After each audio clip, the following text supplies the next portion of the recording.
Olha, corrupção, fraude eleitoral e assassinato. Essas são algumas das acusações feitas durante o regime militar contra os irmãos Campos, Jaime e Júlio Campos. Os relatos das investigações estão em documentos arquivados pelo Serviço Nacional de Informação, o CNI, órgão ligado à espionagem dos militares. E nesses arquivos, Júlio Campos, que é candidato do DEM, ou pré-candidato do DEM ao Senado na eleição suplementar, que já foi adiada, né?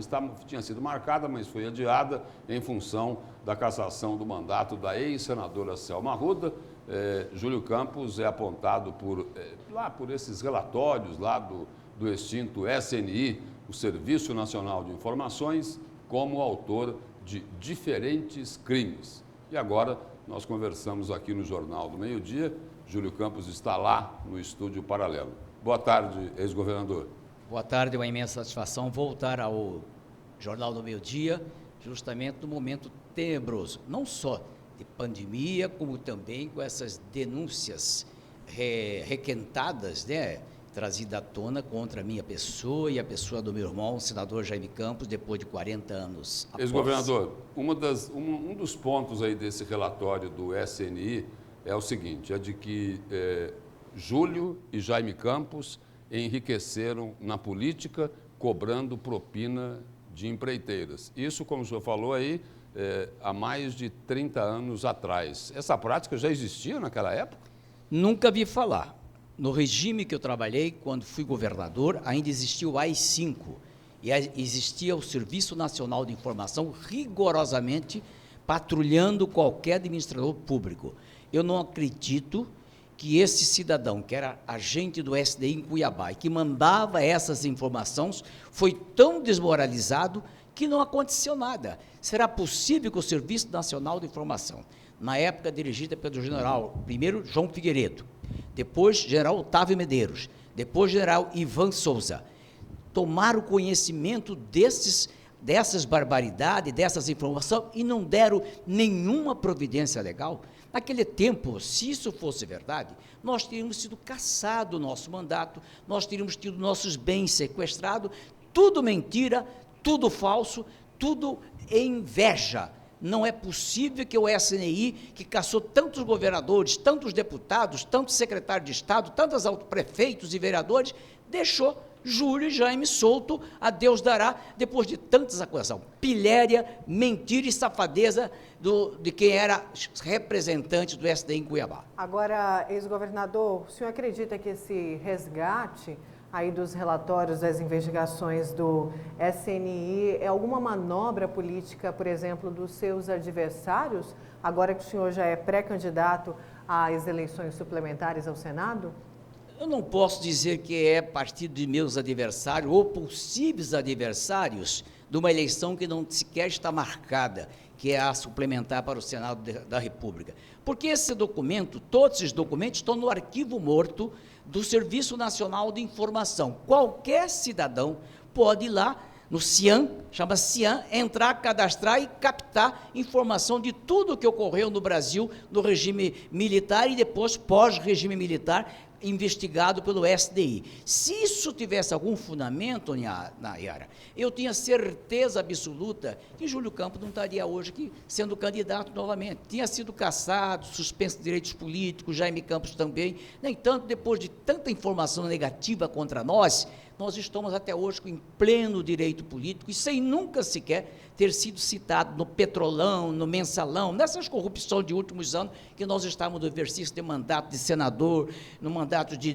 deputado federal lá em Brasília, participando de tudo isso e nunca nosso nome foi citado.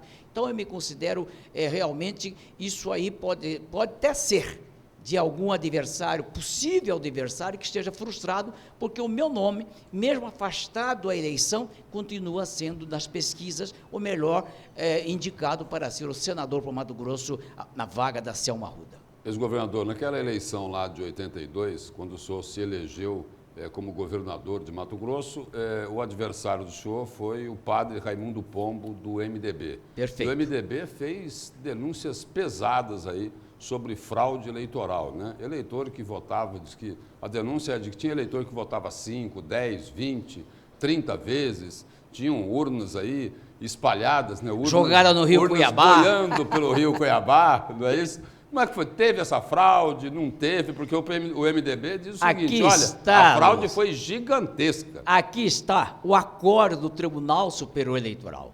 O PMDB de Mato Grosso, na época liderada por Carlos Bezerra, Dante de Oliveira, Antero Paz de Barros e tantos líderes que já comandavam o partido e que apoiavam o Padre Pombo, entraram com representação, Justo de Barros principalmente, Edgar Nogueira Borges, entraram com representação contra tudo isso e foi parar esse processo, foi indeferido aqui na Justiça Estadual. Quem comandava o Tribunal Regional Eleitoral, por incrível que pareça, era o desembargador Onésimo Nunes Rocha, tio do candidato a vice-governador na chapa do Padre Pombo, o então deputado federal Lorenberg Nunes Rocha. Você acha que o presidente do TRE, que fosse tio do candidato a vice da chapa do MDB, ia permitir que fizesse isso? Tudo conversa fiado.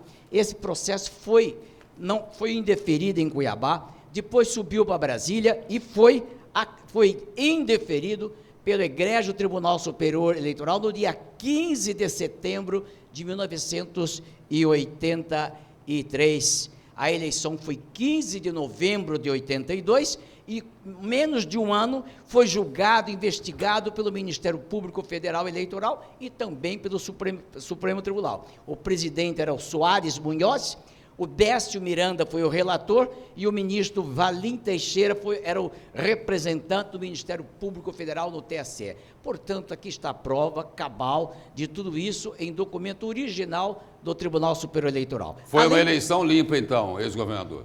Se teve fraude, o tribunal não aceitou e não acredito que tenha, porque eu não vi falar, eu não participei.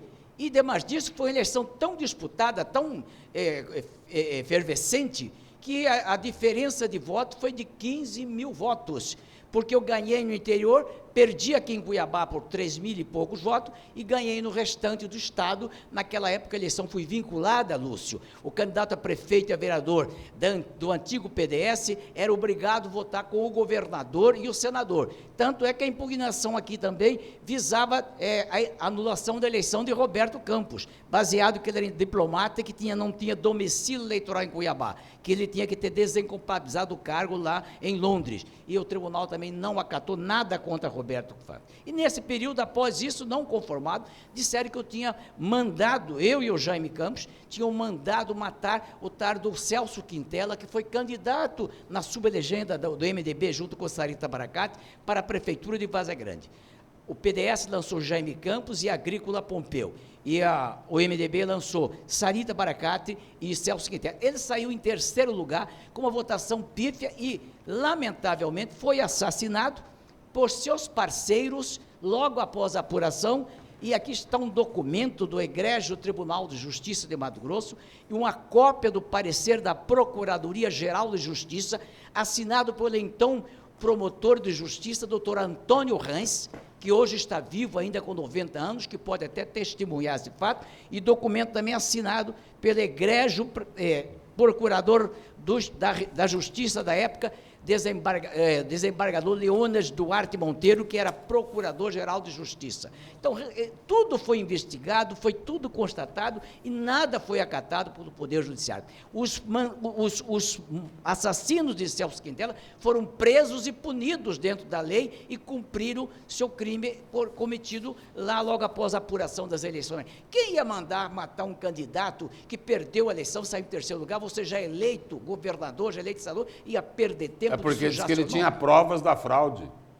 Hein? Porque diz que ele tinha provas da fraude. Conversa fiado, Lúcio. Quem conhece Júlio Campos, quem conhece Jaime Campos, sabe que nós temos nossos defeitos, mas temos grandes virtudes. Somos um homem de trabalho, de cabeça erguida, profundamente temente a Deus, religioso, não escondo a minha religião. Aqui está a nossa querida protetora, a Nossa Senhora Aparecida, um homem que crê em Deus, que acredita em Jesus Cristo e que confia na Virgem Maria, jamais faria atos desse tipo, como me acusaram também, Lúcia, aproveitar o embalo, de que eu tinha mandado assassinar gente em São Paulo. Aqui está a decisão, prescreveu por falta de prova e por falta de fundamentos legais. O juiz do tribunal, o Superior Tribunal de Justiça, agora mandou o Tribunal de São Paulo e encerrou qualquer ação contra Júlio Campos, porque ficou 11 anos sem nada que constatasse ter a veracidade. Foi por falta de provas ou por prescrição em função do tempo do processo? Prescreveu porque o tribunal, o ministro